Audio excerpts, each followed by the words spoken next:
Hello, my friends. Hello, my life warriors, wherever you are in the world. I do hope you're having a great day. Welcome to the Day In, Day Out podcast. Today on episode 115, I was lucky enough to have Grace Baldwin on the podcast. She is a freelance copywriter. Expats from the US. And yeah, she's recently launched a new business. And yeah, we talked about a number of different things. We talked about her moving over from the United States to the Netherlands. We also talked about her taking up triathlon and trail running, and yeah, how she has been working on how that balance that out with being a vegan as well. And we talked about stuff what inspires her in the realms of advertising. It was a very good conversation, a very nice conversation, and yeah, I look forward to having her back on the podcast. So please sit back, enjoy the show, and yeah, have a great day. Hey, peace. Hello, my friends. Hello, my life warriors, wherever you are in the world. Welcome to the Day In, Day Out podcast. Woo! Today on episode, been doing too many of these. 115, I have got Grace Baldwin on the podcast today. She is, well, a freelance copywriter who is an expat from the old United States or the new United States. I don't know. Compared to Europe, you are a young country. But hey, now she lives in Amsterdam, living her best life. Fingers crossed. How are you today, Grace? I am doing really well. How are you? I'm good. I'm good. Like, I have to say, yeah, I was intrigued when I saw your profile. Like, I was like looking through, I was like, okay, yeah, like a freelance copywriter. Like, I was like, cool. Like, yeah, expat, American, great. Then it was like going through it. I was like going, okay, trail runner. Okay, yeah, she has this sort of need to sort of torture herself. Then I saw triathlete. I was like, okay, yes, you are in that sick fitness committee, but fueled all on vegan power. Look, I have to say I respect that because, like, yes, like this is the thing. I like doing a little bit of exercise in my life, but yeah, we like where we fuel ourselves. That's where we differ. So I just say, yeah. So Yeah. I have to ask before I ask you about you being a copywriter and everything like this, and before I ask you about being a triathlete, trail runner, vegan, anything like that. Why did you leave America? Well, I mean, that's a really good question, right? So for a lot of reasons, in part, I fled. But no, that's just Hey, just a it's like, joke. it's like, it's like um, I fled. Okay, yeah. no. It's a wonderful place. It's a wonderful place to live. So I'd always wanted to really kind of live abroad. Mm-hmm. It was something that was, yeah, quite interesting to me. And then, so in 2015, I came to the Netherlands to just do an exchange for university. And and while I was here, I ended up meeting a boy. Yeah, Mm. and so I went back to the US. I finished my bachelor's, and then I decided that I wanted to move here, and so I moved back in 2017, and I've been here permanently. Excellent. Are you still with said boy? Yes, yeah, There you go. yeah, There you go. He stole your heart, and that's what made you stay. yeah. Okay. Now I'm like, so with that, what was some of the things what kind of surprised you when you first got over to the Netherlands? Oh, it's hard now because now that I've been here, it's been 5 years since I first came here, so Mm. things feel kind of normal. But I mean, of course, the big thing is, have you been to Amsterdam or the Netherlands? I have been all over that country. Look, Yeah, all I've got to say is if you're on a train for more than half an hour, you've gone a very long way in the Netherlands. that's true. Yeah, that's true. Yeah, that's one of the things that really surprises me because so I'm from Colorado and things are so much bigger in the US than they are in Europe. I mean, it's just mind blowing how much bigger everything is. So Yeah. my perception of space has definitely changed where I'm like, oh, 3 hours on the train, that's so far. Whereas I used to drive 45 minutes to get to work on the other side of the city Mm. when I was 16 kind of thing. So, um, yeah, I think that the perception of space is really different, and that's something that I adjusted to. And then all the bikes here, man, it's insane. It's really, really, when you understand, before you come here, you understand that there are a lot of bikes, and then you step outside the train station and you realize there are a lot of bikes. Yeah, no, like this is the thing. I think, when was the last time? I haven't been to Amsterdam, the city itself. Oh God, geez. I'm gonna say maybe 2001. Okay, yeah. Yeah, so like it has been a long minute, but I've been to Amsterdam I've been to Holland, I should say, back in 2008. I've been all up and down Holland, everywhere, but Interesting. never if I flew into Schiphol, and I'll just go through Amsterdam to wherever I need to go, and and I've never been to Rotterdam. Rotterdam. Okay, Rotterdam's really cool. It's really different from Amsterdam. Yeah, I mean, it feels sort of, like London or one of these just big, more modern cities. Very different than the rest of the Netherlands. Yeah, and I actually live in Utrecht now, which is it's just another city outside of Amsterdam, but 20 minutes by the train. Again, everything's really small. Distances are small. I mean. Yeah. So let's see. With that, what have you found? Has there been advantages, disadvantages, or little unexpected surprises which have come up from this? Yeah, I mean, there's a lot of benefits of living in Europe. I really, I love that I'm close enough to travel to different places. I can go to Belgium for a weekend, or I mean, not right now, obviously, but yeah, the ability to travel and just be around. And I like that everything, even though I do miss kind of like the open space thing, and I miss sort of the natural elements, because again, I'm from Colorado. I grew up having the mountains right next to me. Yeah. So I miss that element, but I do like that everything is really well connected, and it's easy to get, especially in the Netherlands, it's easy to get everywhere with public transportation, which is pretty cool. You don't need a car. Yeah, no, that's the thing. I have to agree with that. Yes, going up and down the Netherlands, no, you're making me kind of nostalgic for the Netherlands at this present time.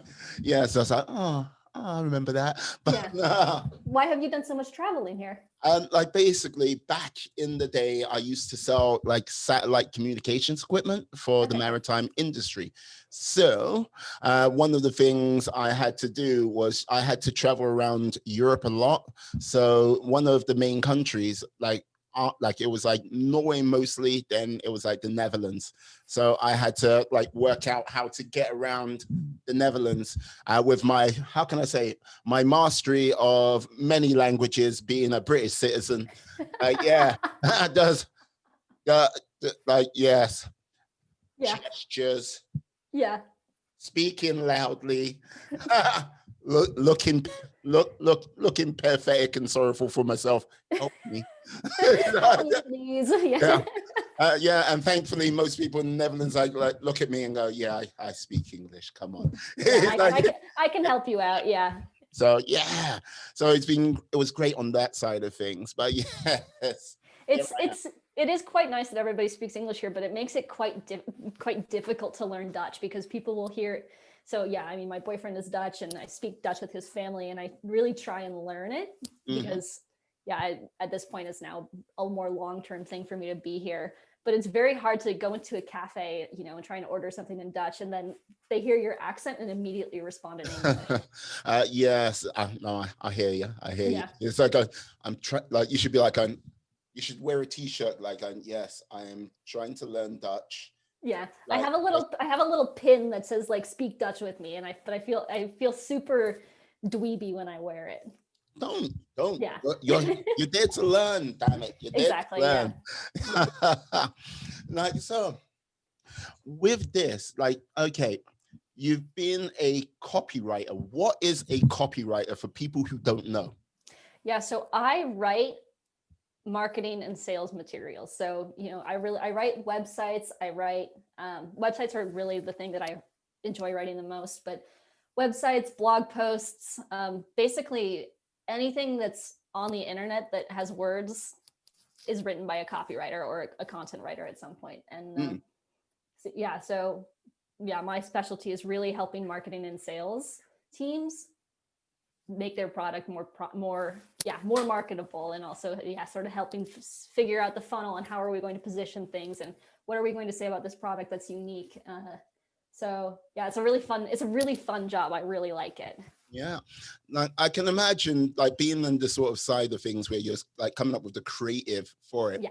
Like, is there sometimes where it like the creative gets a little bit strange to what the product is with regards to copy?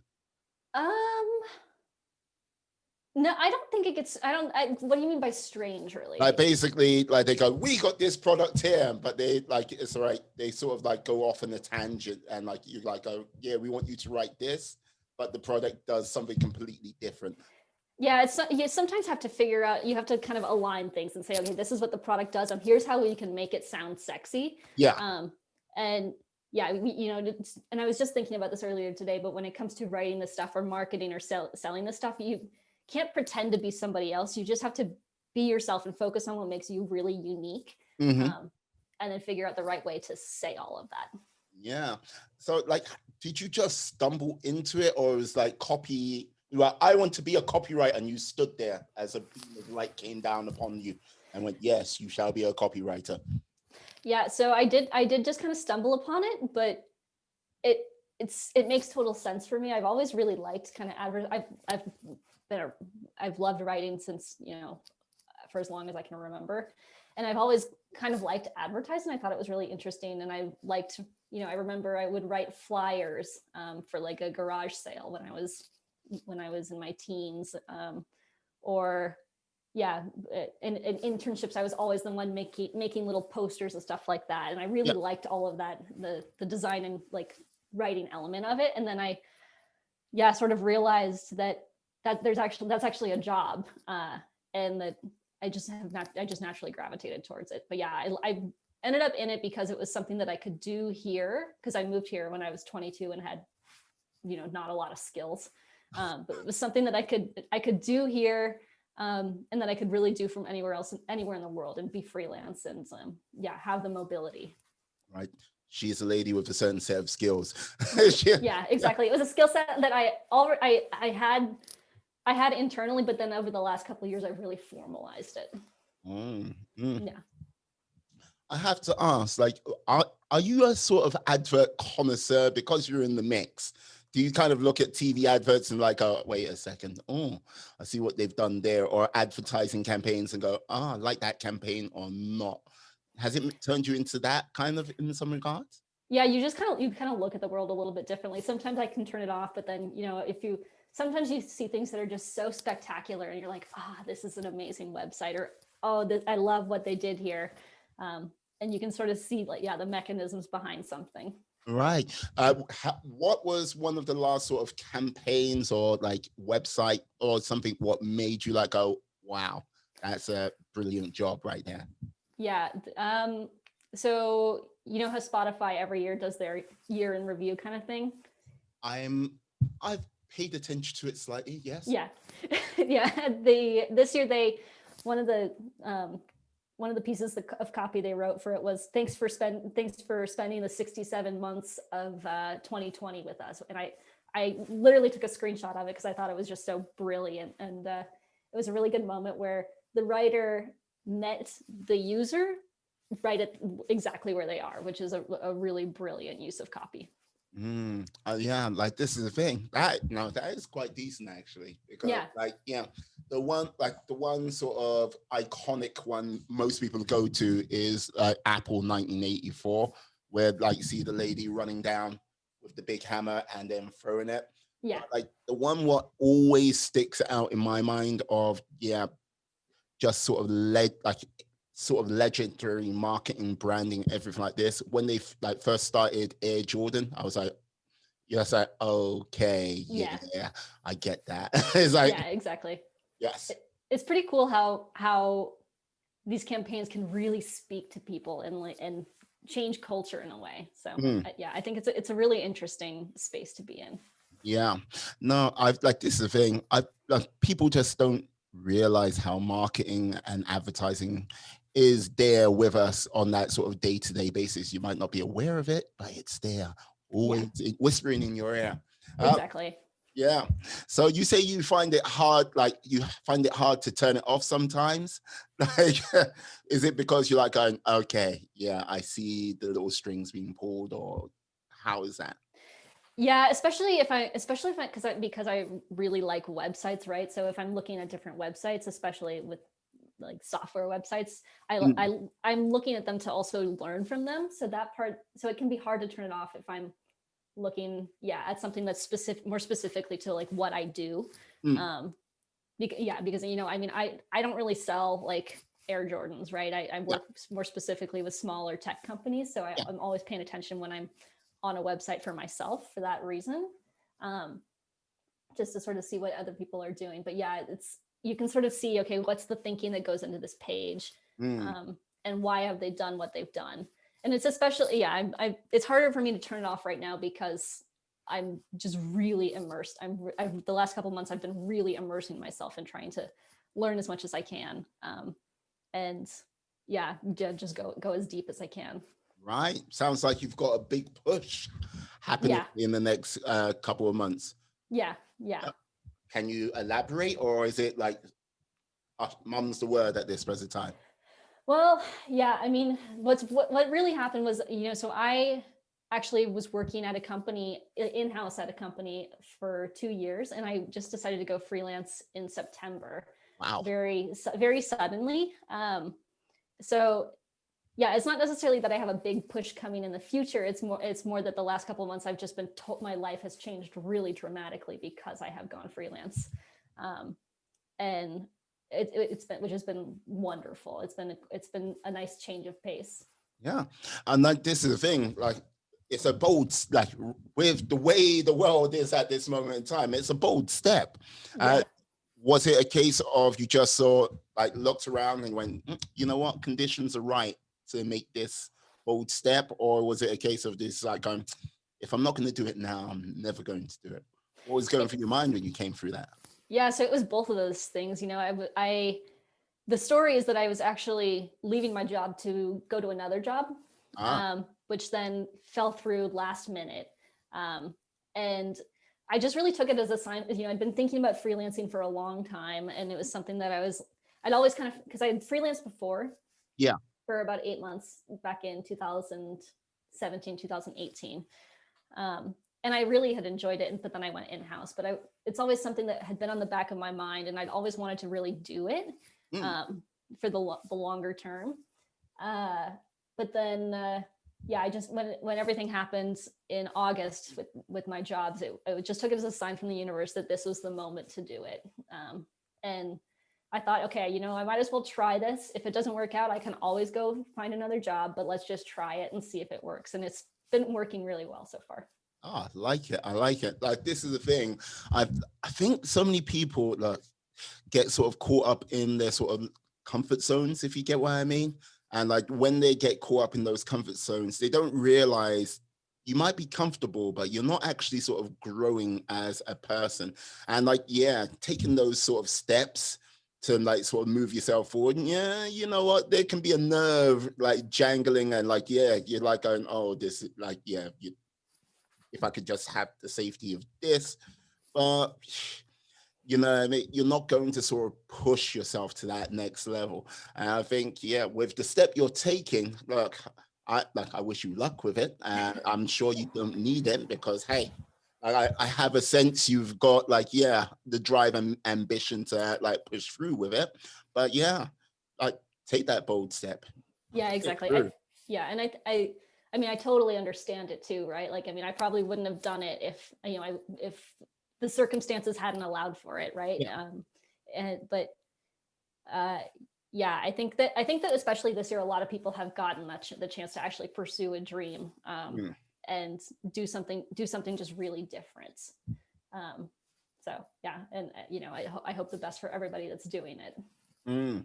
Yeah, like, have you found, like, compared to when you were like freelancing in 2017, 2018, apart from like global circumstances, is there like, yeah, is there a sort of difference in vibe now with regards to you going out there and like going, okay, yeah, need to contact people here, need to contact people there?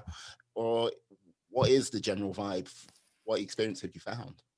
Yeah, I mean, so it's a lot very personal too, in that I have, yeah, when I was freelancing before, I didn't really know what I was doing. But now I know what I'm doing, and I have a much better idea of where I want to go, and what my skills are just so much better over, because I've grown like personally and professionally and in my craft in the last couple of years. So I've gotten so much better, and I'm really thankful for that period, because it helped me figure out things like, okay, this is how I have to go to the Chamber of Commerce to set something up. And like, this is how I send an invoice, and all of those sort of steps I'd already completed. But then this time around, I've had my drive has been much bigger to go for bigger things. What would you say is, like, if you say you had a target or a list or a set of goals for the next, say, 6 months or so, what would you say would be one of those goals? Doesn't have to be the top one, but hey. Yeah. So I want to move. So right now I am doing a lot of sort of content marketing and content strategy, which is fun, but I want to sort of, I'm transitioning my business a little bit to focus really more on like pure copywriting and less content marketing. Right. Yeah, because I for me, it's just at this point in my life, maybe in the future I'll come back to content marketing, but right now I really, I want to specialize a bit more in like this pure copywriting and pure creative, and pure creative problem solving, I guess would be the better way to phrase it. Creative problem solving. Okay, yeah, you know what? That's the first time I've ever heard that being like said, but yeah. Yeah. So with that, oh, it's giving me food for thought right there. Yeah, no. Yeah, it's not to say that, that I think that, like content marketing and blogging is a wonderful, wonderful profession. And I do really like blogs, and I like the blogs that I'm writing for my clients. Yeah, it's just different. And I found that I'm getting a bit more satisfaction from, website projects, email projects, case studies, that kind of thing. Yeah, like this is the thing. Like there are a lot of people what like they look at sort of blogs and go, okay, yeah, that was like 2008. Like, yeah, blah blah blah. Like you can't make money off of a blog. Like what, you know what I mean? Oh, when someone's blogging, it's your hobby. There you go. But which is a shame. No, it really is a profession. Yeah. And in the B2B world, you aren't using blogs you aren't trying to monetize your blog. But yeah, for the business to consumer world, if you can do it, it's a lot of work. I mean, you know this, right? I mean, it's a lot of work to create content on a consistent basis. And marketing it and putting it out there. I mean, it is a full-time job, and it's an awesome profession for people who do it in the consumer world. Yeah, like this is the thing. I would say this is where a lot of people, if they are in the sort of creative world, they fall down on one or the other. If you get both of these right, you go forward, and more times than not, you succeed. They either fall down on not making enough content, or they make. I've done it. I put out like 5 blogs, or I've made 5 podcasts, or I did it. They've done it so little, and then they give up. I put out 5 YouTube videos. It didn't really work out. No. Or they doing all the content in the world, but they don't actually know how to sort of get that sort of marketing side out there to get that attention. And every time I look at it, it's like, right, someone's like being like, yeah, they've been killing it on the content, but look on the marketing side, you're like going, yeah, exactly. You have to create that sort of return on the investment, right? Because you're putting in so much time, and especially if you're creating your own blog for yourself, right? Like you're putting in so much effort into creating content, and ultimately you want to reap the reward of that effort, right? But yeah, so I mean, it requires marketing savvy to do that, which is again why it makes it it's a cool, like being a blogger is a really cool job, because you are a marketer, but you're doing it for yourself. Yeah. Like, so with yourself, like doing the like copywriting business and stuff like this. So did you consider like starting up your own blog, or do you have your own blog? I do. Yeah, I have my own blog. So I have my own blog, but I'm not trying to necessarily monetize it. So a lot of bloggers who work in the consumer world, yeah, they'll put advertisements on it, or they'll do affiliate linking programs. Mm-hmm. I'm not necessarily doing that. I have a blog. I'm still figuring out the best way to actually use it, but I do post, or I try and post weekly for sure. Yeah. And yeah, I use it as an opportunity. So in the last month, I've been writing a lot about headlines, right? And how to write a really, really good headline. And yeah, so I use my blog as an opportunity to help my customers or my clients, potential clients, understand what goes into the craft. Yeah.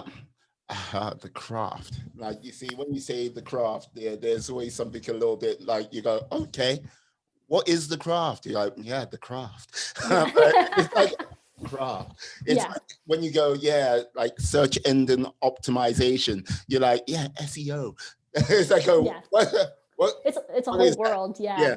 It's a whole world. And SEO is especially technical too. But yeah, I mean, the longer I do copywriting, the more I really think, I mean, it is something that you have to practice every day. It's a design form. It's a bit of an art form. It's like writing poetry. And yeah, it is something that you have to practice and get better at. So always riffing. Yeah, exactly. But it's the same as, giving interviews, right? That's something that you aren't automatically good at, but you build up that practice and you become over time an excellent interviewer like you are. Thank you. Thank you. Like, you know what I mean? I'll send you a check. Please don't track it anytime soon. Like, or because yes, it will bounce left, right, center, through time and space and back to me. But yeah, no, I don't know what to say to that. Like, but it is but my point was more that it's a craft, right? It's something that you intentionally try and get better at. Yeah, no, I think like with regards to like myself with podcasts and everything like this, like I'm always trying to think of how I can be better than the last time. Like if it's a case of like, oh, you should have seen me on my first podcast, that was a trip. That's like, but it's always about like moving forward, keep like self-improving, and get my craft to a standard which there is no sort of like end goal. It's just constant evolution. So, exactly. And it's a journey, and it's part of being on experiencing the journey and enjoying the journey part of it, and not having an end point that you have in mind. Yeah, you mentioned you produced other people's podcasts. Like, are you in the midst of doing your own podcast yourself? Right now, no. I'm focused purely on just trying to, so my main marketing channel right now is my blog and my newsletter. So I'm not I'm not launching a podcast anytime soon. It's something, because I really like talking to people one-on-one, and I think it's very cool. I think it's really interesting, but I'm trying to be more guesting on podcasts rather than producing my own at the moment. No, that's all cool. That's all cool. Because you let's just say in my research on you, I saw a YouTube video where you were going like for a job interview. Oh my God, you found that? That's embarrassing. Yeah. Like, hey, what can I say? I can be thorough when I need to be. That is a very thorough. But I was checking out your demeanor on camera and everything like this, and you got like that sort of video storytelling like vibe about you.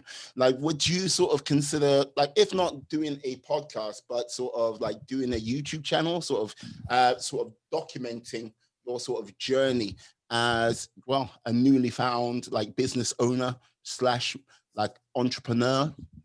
Would you look at doing something like that? Yeah, for sure. It's something that, exactly. And something that I have thought about doing is building it's also kind of for yourself too, to be able to go back and say like, wow, this is what I was doing last year. And this is how things have evolved. but yeah, so it's something that I have genuinely thought about doing, but right now I just don't have the time for it. No, I want to be able to put really put myself into it. But yeah. It's an interesting idea for sure.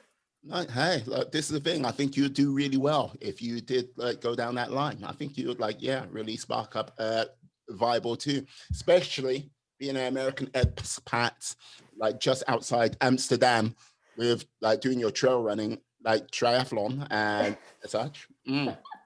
Well, thank you. I'll send you a check in the mail now. Well, yes, don't worry, I'll cash you immediately. It's like, yeah, I need the money. No, oh, brilliant. So, dare I ask, like, okay, yeah, like you're a trail runner and triathlete as well. How many triathlons have you done? I've actually only done one. Right. Yeah, unfortunately. So I only got into it last year, and I went into it hardcore. But I've only done a sprint triathlon, which is not that hardcore actually. But yeah, I was planning on doing 3 this year, and then Corona happened. So yeah, I hear you. Yeah. So our little friend derailed my plans a little bit. Well, I think our little friends derailed many a plan. Yeah. 18 months behind on everything. But yeah. So what is the difference between a sprint and a regular triathlon? Yes, a sprint triathlon is so it's a 750 meter swim, okay, a 20-kilometer bike ride, and then a 5-kilometer run. And then sort of the standard Olympic triathlon is a 1.5-kilometer swim, 40K bike ride, and 10K run. You say 40K bike ride? Yeah. Okay. Yeah. Like, okay. Yeah. So, like, what got you onto that path? What was like, did you just wake up and went, I'm doing a triathlon today? Yeah, so I got into running 2 years ago, and then I had always been interested in triathlon. It was something that, I had a babysitter when I was younger who did it, and I was like, that's so cool, and it seems so legit. And yeah, so hardcore. And I was like, I always told myself, oh, you'll never be able to do it. That's only for people who are really athletic, blah, blah, blah. And then last year I just decided, all right, I'm going to try it and see if I can do it. And it was really fun. It was more fun than I was expecting it to be, to sort of have the 3 different sports to be practicing and training in. And I really enjoyed myself. Right.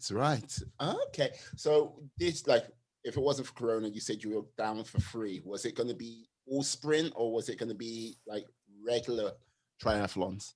It was one Olympic distance, and then there was going to be one sprint, and then one that was kind of just a weird, it didn't really fit into any of the classifications. It was still a triathlon, but I think it was like an 800 meter swim. It wasn't a standard distance one. It was more of just kind of a fun run kind of thing. Yeah, like this is the thing. Like if I ever did a triathlon, I think the running and the bike would be no problem at all. Like the swim, no. Yeah, the swim I was the most afraid for the swim too. But then I found that it was actually kind of because it's the shortest distance, so it was only like 15-ish minutes. But yeah, and I was so afraid. I was like, 750 meters sounds like so much, but then you train for it, and over time you come to say, okay, I can do this. It's okay. Yeah, like, hey, I understand that, but yes, I'm about as buoyant as one of those diving bricks back in the day. They'll just meet me on the surface, like along. Like, I had never really, I have been in pools for all my life, but I've never really like swam laps or anything. Yeah. And so I was really nervous about it because I'd done it. I remember, I think I did a 50 meter at one point when I was in university, and I was like, this is the worst thing in the world. But it worked out. Yeah. It was a nice challenge. Yeah. Like one of the things I think with all of the sort of training you need to do a triathlon. Can you hear? Oh, yep. There we go. I hear you. Okay. No worries. As I was saying, one of the things with regards to doing the training for a triathlon and anything like that, it's like balancing your sort of diet with that. And with regards to like yourself being a vegan, like, because look, I'm just like, it'll be like Whole Foods. I would say balanced meal, Whole Foods, do that, blah, blah, blah. But Yeah. it must be a little bit, is it more tricky having a vegan diet, or is it just like straightforward? In the beginning, so when I first went vegan, when I moved to the Netherlands, and yeah, in the beginning it was kind of tricky because you have to kind of relearn how to cook. Yeah. And so yeah, for the first couple of months, it was time consuming. Yeah, exactly. And I think that that's something that throws a lot of people off from it, is because people think, oh, it's so time consuming. But after a while, I mean, you learn how to cook pasta again, or, you find burgers that work for you, but for the first couple of months, you have to balance it out. But when I was doing all of my training last year, I was able to, because I had already had the experience of being vegan, it just was a matter of kind of like doubling the amount that I was eating. Yeah. Okay. Right. Yeah. Yeah. No, a book, I think if you haven't read it already, I think you should read. Have you heard of a book called Finding Ultra? No, or maybe I have. Yeah. Basically, yes. I can't remember the guy's name off the top of my head, but yeah, he was like a vegan ultra runner. I think it's Scott Jurek, right? Hmm? Scott Jurek, is that his name? I think it might be, but he basically, when he hit sort of like 40 or so, he was walking up his flight of stairs to go up to his bedroom, found himself like out of breath, like, yeah, like this guy has had like battles in his life, but yeah, discovered veganism, and like he, how can I put it? He did what people I think do when they first discover veganism the first time around. I'm vegan, so I must be eating healthy. No. But soon learned it was like, okay. Then he discovered ultra running, and then basically he did this mad like 5 ultras in like 5 days in Hawaii. Yeah. But yeah, like some of the things he like goes through and stuff like this, I think, yeah, when you get back out there on your bike, Yeah, with your running shoes, in your swimming gear, yeah, I think you need to like take a leaf from his book. Yeah, for sure. Yeah, no, I'll yeah, I just looked it up. It's Rich Roll, actually. Yeah. Yeah, no, but I mean, I think anybody who does endurance sports, regardless of whether you're vegan or not, you have to pay attention to what you're eating, and make sure you're eating the right kind of foods, and eating enough too, because you just burn so many calories. Yeah, I think no matter your diet, you're going to be paying attention to it. Indeed. Like, now, like this is the thing. Like, did you just get into trail running the same way, or was it a case of, yeah, how did that come about?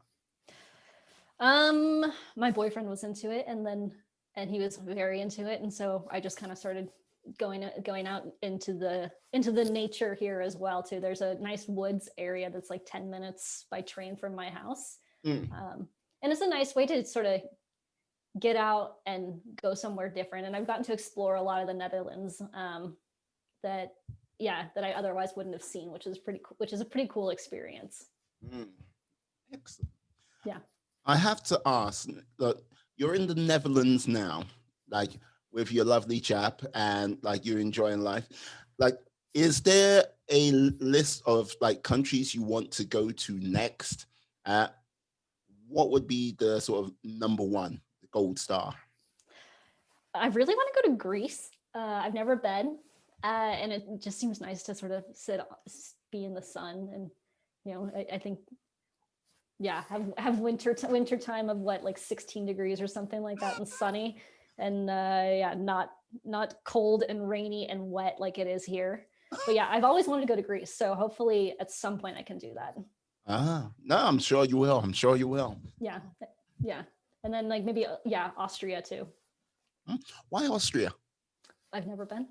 Okay, just never been.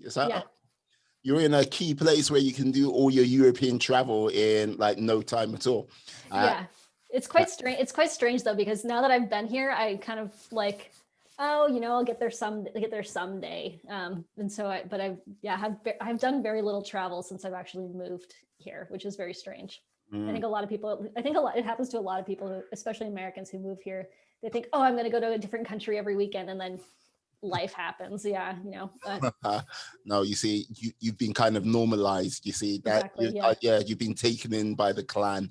Yeah. Yeah. I'll just say, before you know it, you'll be like going, I don't go to these parts of, like, have you been to this part of Amsterdam? No. No. Would I? That's a tourist thing to do. Exactly. I know you get jaded. Well, not too jaded, hopefully. No. It's still pretty magical every time. Every time I wander around and I think, oh my God, this building is older than the country that I come from, kind of thing. And there's still a magical element that I don't think will ever go away. Yeah, I'm gonna ask you this, and it'll be the only time I ask you this. Like now, like you might get mad at me, but now, as an American living in Europe, like United States, a good 3,500 miles away, like what's it been like looking at, how can I put it, the fun house from the outside? It's weird, man. It's so strange to like be over here and sort of see what's happening. And it's especially, like it's very strange to understand what's happening and understand the cultural, I don't know, background of why things work the way they do, or how things work, or, like why there are guns and why people really like having guns, right? I mean, this is just an example, one of many. But then to also view it from the outside and sort of see how the rest of the world sees the country, and it's just really strange. It is like watching a circus. Yeah, I can imagine. Like this is the thing, like with regards to sort of everything what's gone on globally, and like because it's an election year over in the States, and look, like people might not go, America's not number one or anything like this, but everyone pays attention to your election. Yeah, exactly. Yeah, exactly. And everyone can tell you who the president is or is not. Even like the current president doesn't seem to recognize the current president-elect, but that's another story. Like that's another story. But it's like I'm very happy with the election results. There's still tons of work to be done, of course. But I'm hoping that at least a little bit of like respect from the US to the rest of the world is reinstalled, and it's not just, it doesn't descend into madness. Well, like this is the thing. I think right now, like it's going to be quite a sort of a screaming affair, like up until the 15th, and then like it's done. Yeah, exactly. Officially done. Exactly. I mean, we'll see what happens. It's interesting times for sure to watch, but it's been quite strange to also see sort of how massive the influence of the American election is. And just around the world. Yeah, but don't worry. When the US elections is finally done and dusted, because you now live in Europe, well, the never-ending story of Brexit will continue. So yes, you'll get a healthy dose of that. So healthy dose of that. Yeah, that's also strange to see. Yeah, it's quite funny. Yeah, because it's happening like in the next couple of weeks, right? It's end of this month. I think it's like officially just like if there's a deal or no deal. It's like there has to be some sort of deal at some point. What I'm going to find strange as like I voted to remain, but like when it was like yes, vote to leave, I was like, okay, that's democracy. Now get on with it. It's like people are like, oh no, we should overturn it. It's like, okay, no, No. No, That's not no, how yeah, democracy works. no, But yeah, exactly. yeah. Yeah, I yeah, think it's going to just be strange from my point of view, like having to most probably get visas for countries which I never had to get a visa for. That wasn't even a consideration, just like running through the EU section. That's like, there's my passport. Like cruising through. You're like, I get the Like, the yeah. fast line. Yeah, Oh, oh, yes. Like if like put it this way, if we were both in the airport like a few years back and like you're like, I'm American, I have to go over queuing over here. You would just see me like come sliding through.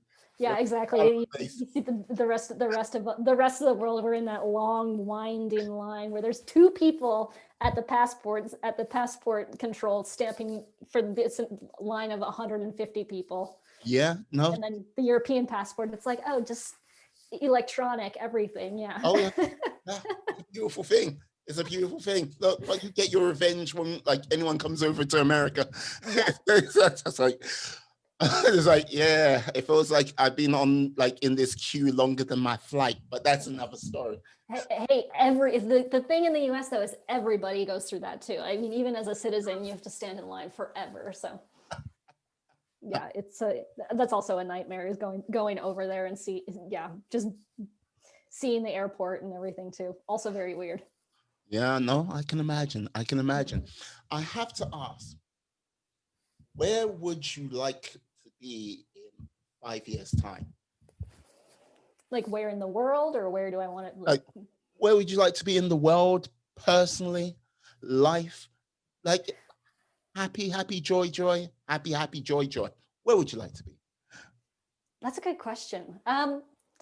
Yeah, I mean, I'm pretty happy with my life right now. I think, I would like to buy a house in the next 5 years and have a little bit more stability with my business, and not, I mean, the last 4 months, as with any entrepreneurial endeavor, the beginning you work like crazy, and I've really enjoyed my work, but I think at a certain point I want to have a bit more balance between, my personal life and then my work life, even if my work life is my personal life.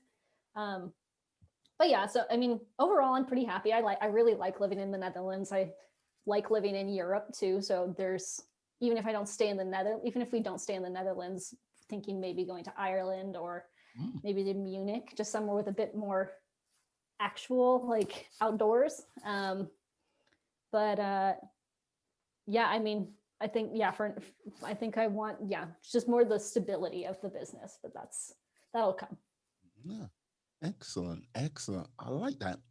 I like that a lot. I can't complain. But is there a book or a film you would say help sort of like inspire or guide you, or something else? There's a lot. Yeah. Let's see. Yeah, I have to think about books and films. Yeah, I mean, right now I'm reading Harry Potter, which has always been, a lovely series. This is my third time reading the series. I'm reading it in Dutch this time around, which is very weird because all the names are different, all the words are different. But so I always really liked the Harry Potter series. I thought that I like how just magical it is and just really different and creative. Being in Dutch, does it still have the same vibe, or is it a different vibe? It still has the same vibe. It's a little bit different. It's maybe also different because it's not my native language and I am reading it, so it's a little bit like there's a bit more friction. Yeah. But it still is the same vibe. And yeah, the words that they came up with, like Hogwarts is Zweinstein. So it is still a little bit of the same vibe, but it doesn't quite, for me at least, doesn't quite flow as easily. Right. Okay. Yeah. But yeah, the Harry Potter series. There's a book that when I was a kid that I read a lot called The 21 Balloons. Right. Have you heard of that? It's about this guy and he wants to live in a hot air balloon for a year. And so he builds this whole house underneath a hot air balloon and he takes it up and he flies out of San Francisco. And then he ends up on an island in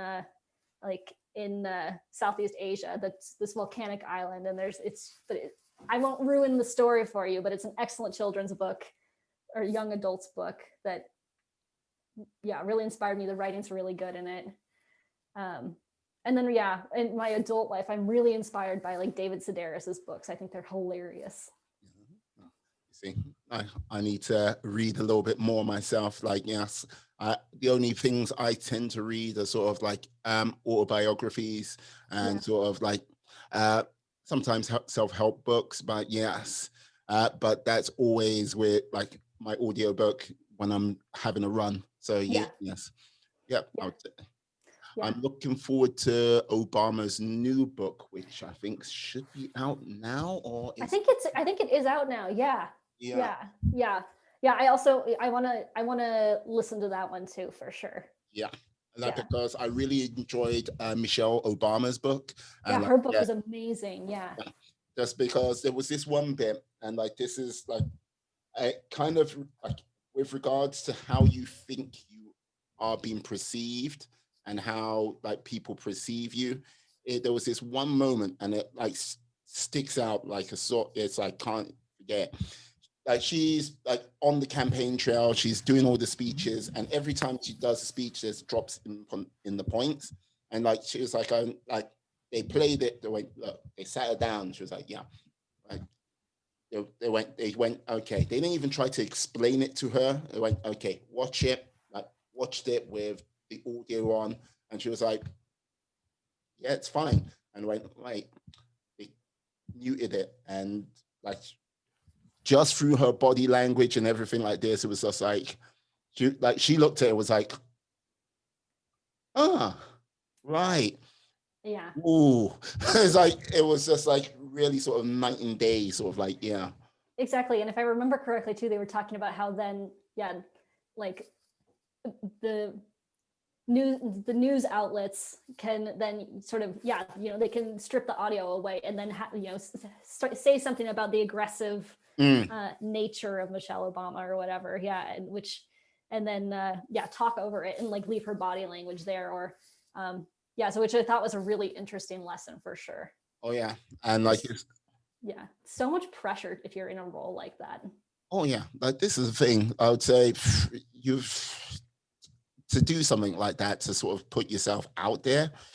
No, especially with today's media, look, anyone can find anything, and it's just like, right, and something completely innocent can be weaponized against 100%. Yeah. So it's like, right, because when everyone's like going, oh, Michelle for 2024, like I was like, I could just see Michelle Obama like going, not in your life. Never again. Yeah. It's like, look, it was like he was lucky I stayed for the whole 8 years because no. That's unbelievable. That book was really eye-opening. I didn't really realize, right? I never really thought about how, like, what her job was like as First Lady. Quite enlightening, and also just interesting to learn more about their story together.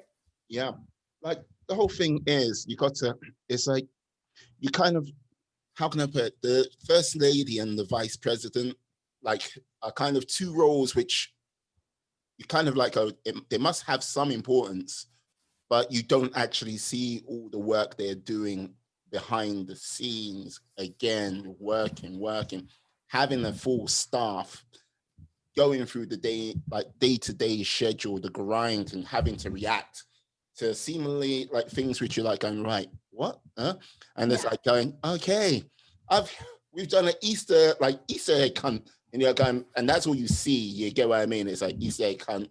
We've dressed the Christmas tree. You're like going, oh, that's very nice, Mrs. You know what I mean?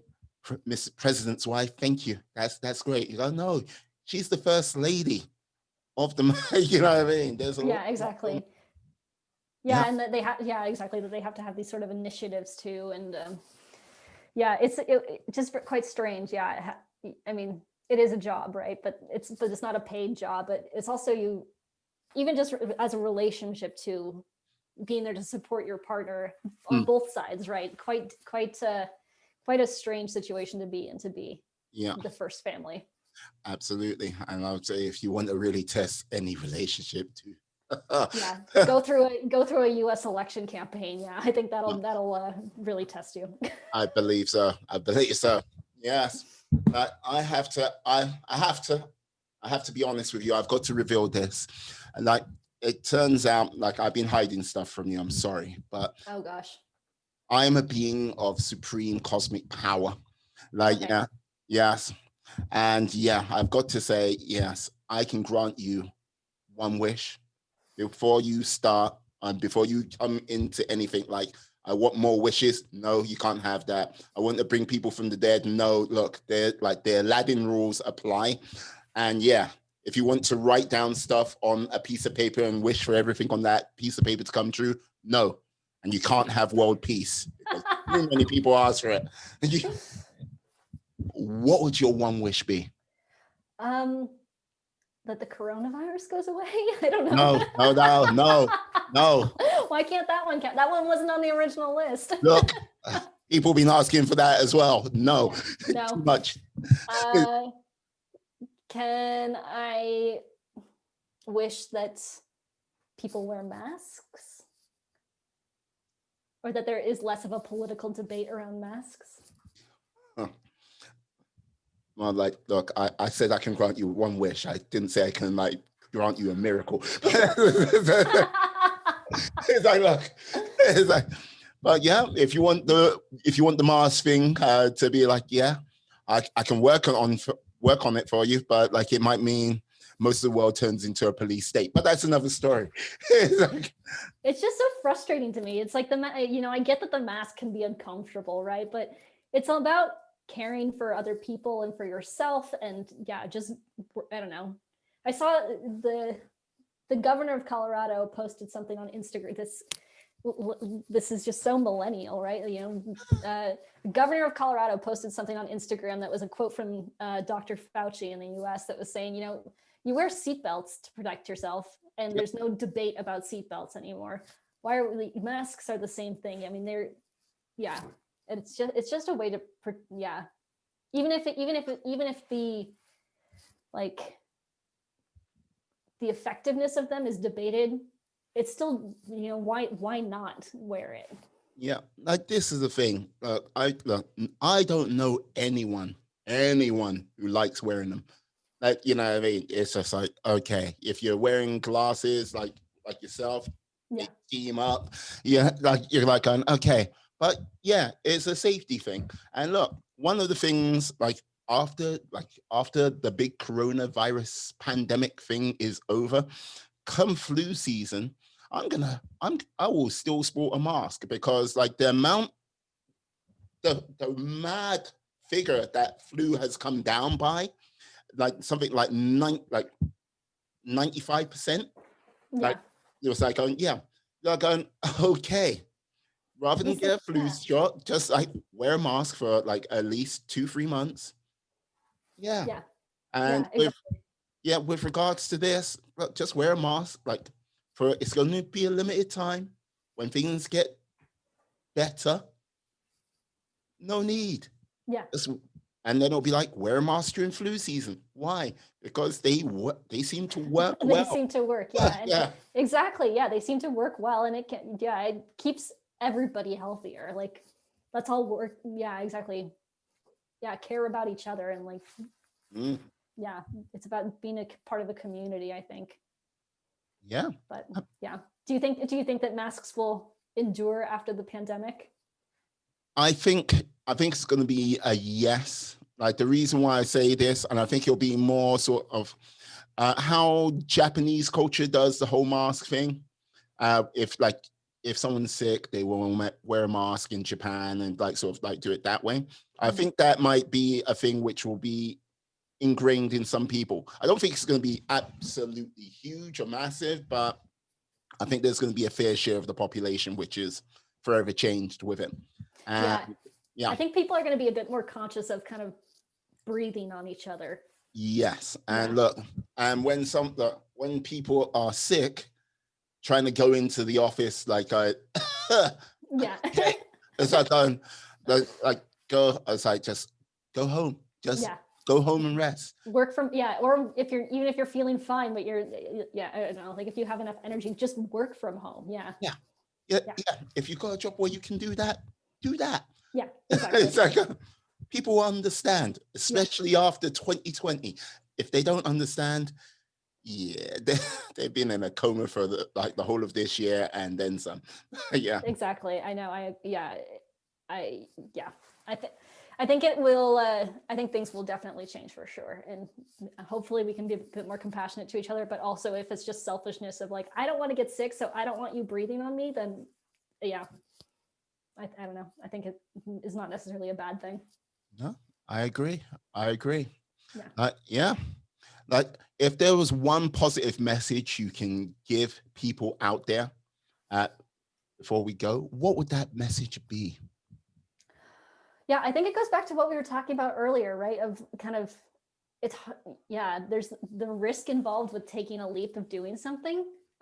So for me, I mean, this year it was, you know, leaving a job that was stable, but then, yeah, deciding to just go out and start a business in the middle of a pandemic. And I don't know, I think that, yeah, that's right now, at least that's the positive message, is like, trust yourself enough to do things that scare you.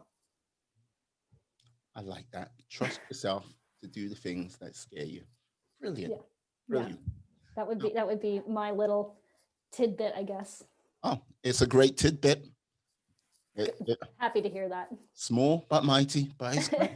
Yeah, in Dutch, there's the saying, short, or like, yeah, exactly, small but powerful.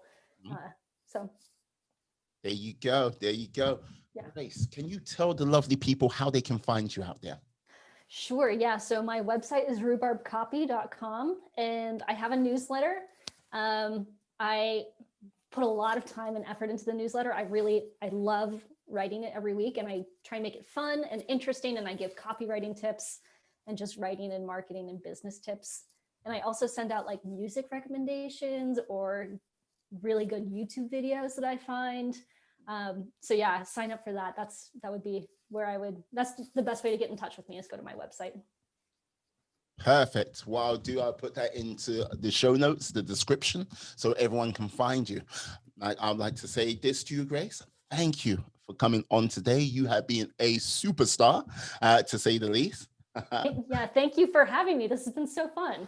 Hey, there you go. That's what I aim to do. That's what I aim to do. It has been a lovely Friday afternoon. Oh, perfect.